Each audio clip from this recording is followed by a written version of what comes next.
¿qué tal? Mi nombre es Alejandra González Villegas y soy estudiante de la Universidad Pablo García Ábalos, licenciatura en Educación Física, alumna del cuarto semestre, Grupo A.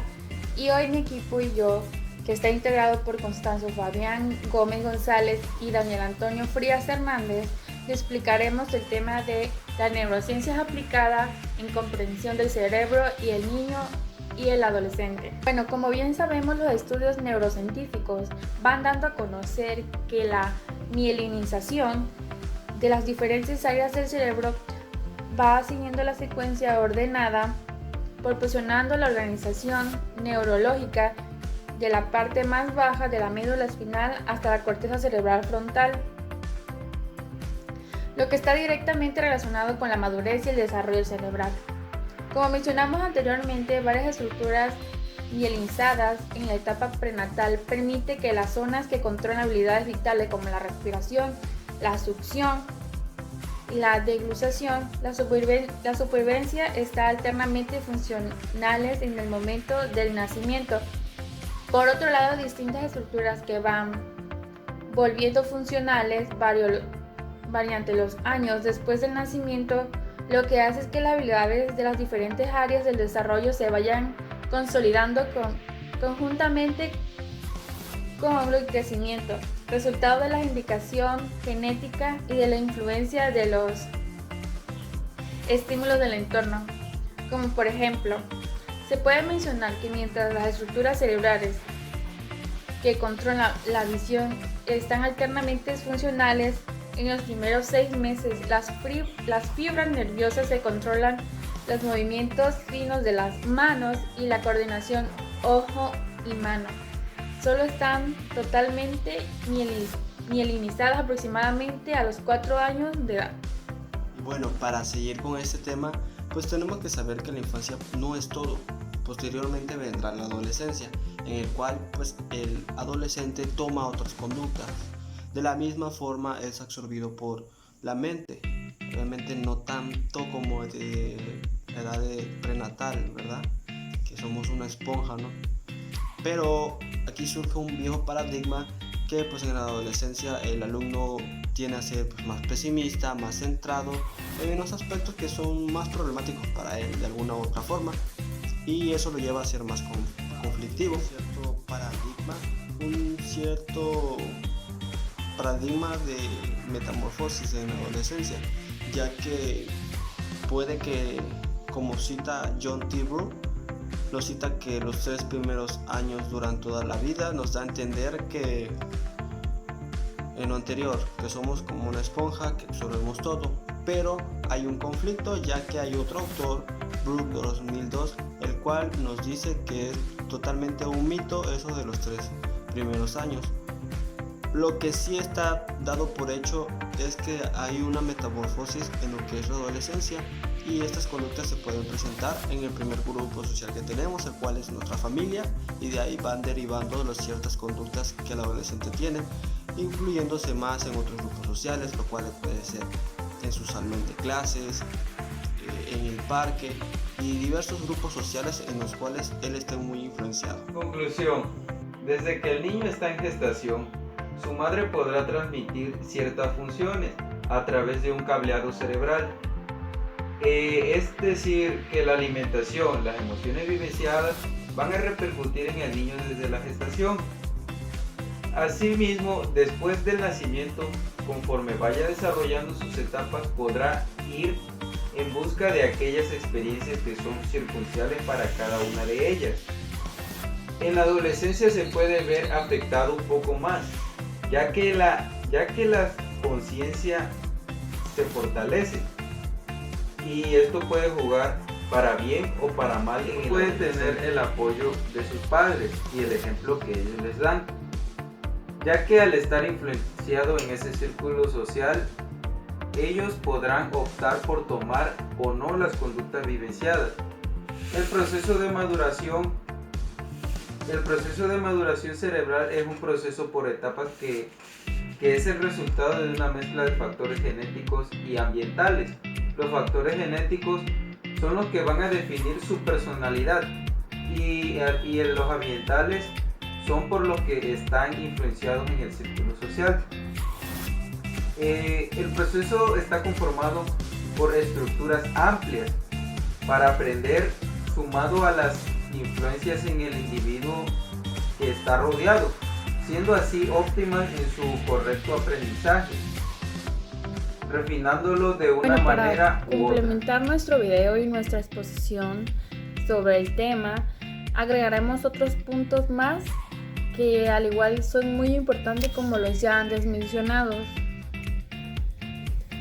Bueno, para empezar, ¿qué es la atención? La atención es un proceso fisiológico básico indispensable para el procesamiento de la información, sustentando por un complejo sistema neuronal encargado de controlar toda actividad mental. La atención es una función neurofisiológica compleja y por ello es difícil de definir. La atención actúa entonces como un proceso cognitivo que nos permite desenvolvernos en la vida diaria por medio de neurotransmisores selectivos que nos permite centrarnos en la parte relevante de la información. Esto nos va a permitir focalizar en acción y maximizar el aprendizaje y minimizar el margen de error. Los tipos y clases de atención son la atención interna, que esta es la capacidad para prestar atención que interviene en los procesos mentales interoceptivos. También tenemos la atención externa, que es la atención captada por los estímulos externos. Tenemos la atención abierta, que es la que vamos a estar en constantes respuestas motoras y facilitar la facilitación, ya sea de orientar a una persona y prestarle esa atención. También contamos con distintas apariencias y la atención selectiva, la cual está focalizada y se está centrando la atención constantemente y descartas los demás que puedan interferir en lo que estás realizando. La atención dividida sería de focalizarla en una o dos más acciones, es decir, estar manejando un auto y estar escuchando música, estar escribiendo y estar escuchando la tele. Muy difícil, pero es una atención dividida.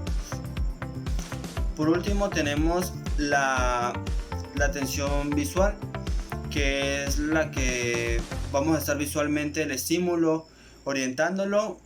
Y bueno, tampoco descartar la atención auditiva, que es la capacidad de atender a los estímulos percibidos a través de nuestro sistema auditivo. Entonces, la atención es una capacidad cognitiva que nos permite los procesos mentales y cognitivos solicitar y atender los eventos que vayan aconteciendo en nuestra vida. Por lo tanto, es muy importante este tipo de... A pesar de que no existe un acuerdo sobre qué es y qué no es la atención, en lo que parece ser que existe un acuerdo es la gran confusión terminológica que existe en relación al término, ya que aparte del problema parece resistir en el hecho de que la atención es un proceso unitario. Así, la atención debe ser entendida como un sistema complejo de subprocesos específicos. A continuación les voy a mencionar algunos tipos de atención. Dice que existen 6 tipos atencionales. La primera es arousal, capacidad de estar despierto y mantener la alerta, es decir, implica la capacidad de seguir estímulos y órdenes.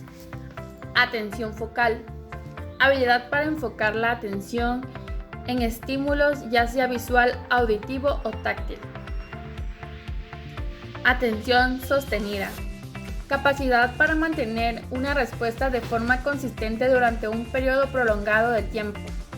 Atención selectiva, la capacidad para seleccionar entre varias posibilidades la información relevante que hay que procesar o en el esquema de acción apropiado. Atención alterna, es la capacidad para alternar el foco de atención entre tareas que implican requerimientos cognitivos diferentes, controlando qué información es procesada en cada momento. Atención dividida. Capacidad para atender a dos cosas al mismo tiempo. La capacidad de realizar la selección de más de una información a la vez o de más en un proceso de esquema simultáneamente.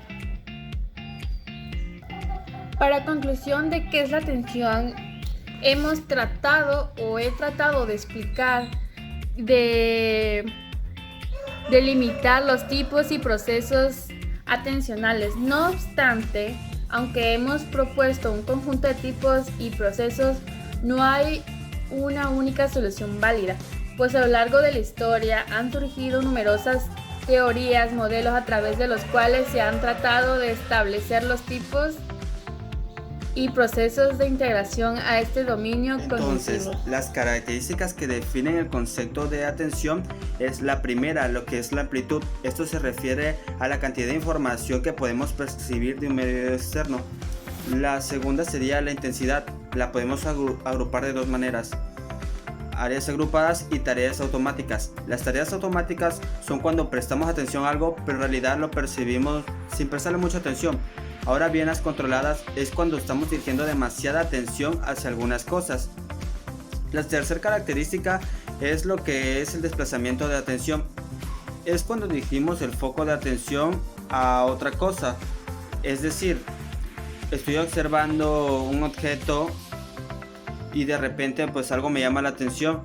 Ahí estoy dirigiendo mi atención hacia ello. Eso es lo que conocemos como el desplazamiento de atención. Existen tres tipos de atención en el cerebro: la selectiva, la sostenida y la dividida.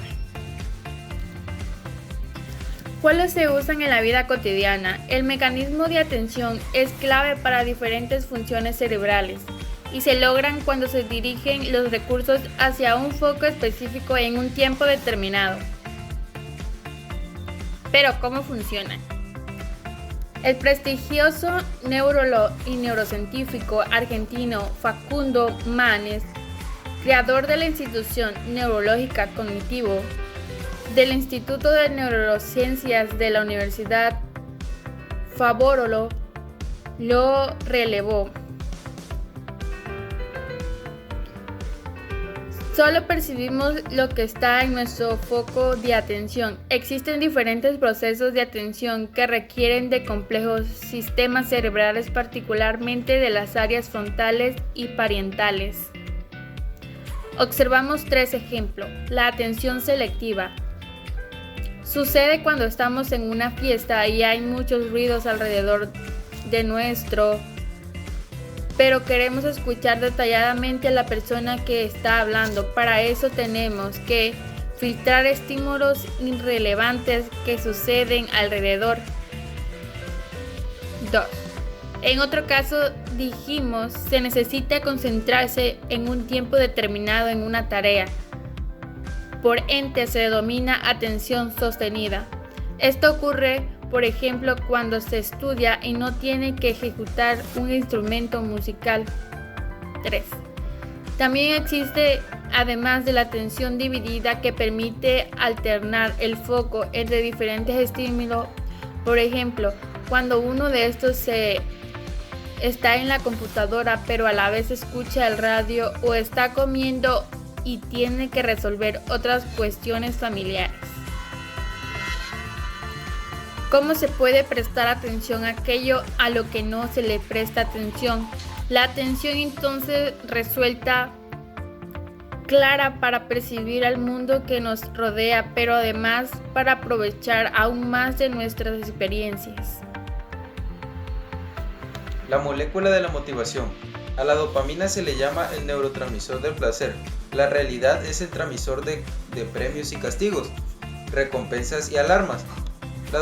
La dopamina desempeña su tarea antes de que obtengamos recompensas algunas, lo que significa que su verdadero trabajo es animarnos a actuar, ya sea para lograr algo bueno o para evitar lo malo, es decir, funciona como un catalizador. Por eso también se denominan las moléculas de la motivación. La neurobiología del deseo y el placer. El deseo y el placer forman parte de nuestra vida cotidiana y han sido fundamentales para la evolución de supervivencia en los seres humanos. el deseo y el placer. El deseo es el estelar del tópico de neurociencia y el disfrute de una secuela, pero lo que más nos importa a la gente es la secuela, porque solo disfrutas cuando ya conseguiste el deseo. En este caso, el deseo motivacional es el que nos interesa ahora. Tiene como un neurotransmisor específico y esencial, que es la dopamina. La dopamina, si está en un nivel muy alto, es más la motivación que tienes con ese deseo que estás en ese momento pensando, ya sea atracción sexual, atracción social o amistad. Y esto a altos grados significa que tienes la motivación para lograrlo y hacer el efecto del disfrute cuando ya conseguiste el deseo. Y cuando los niveles de dopamina son muy bajos o nulos, a tal grado que no tengas motivación, es muy difícil que tengas ese deseo y esa motivación para lograr algo.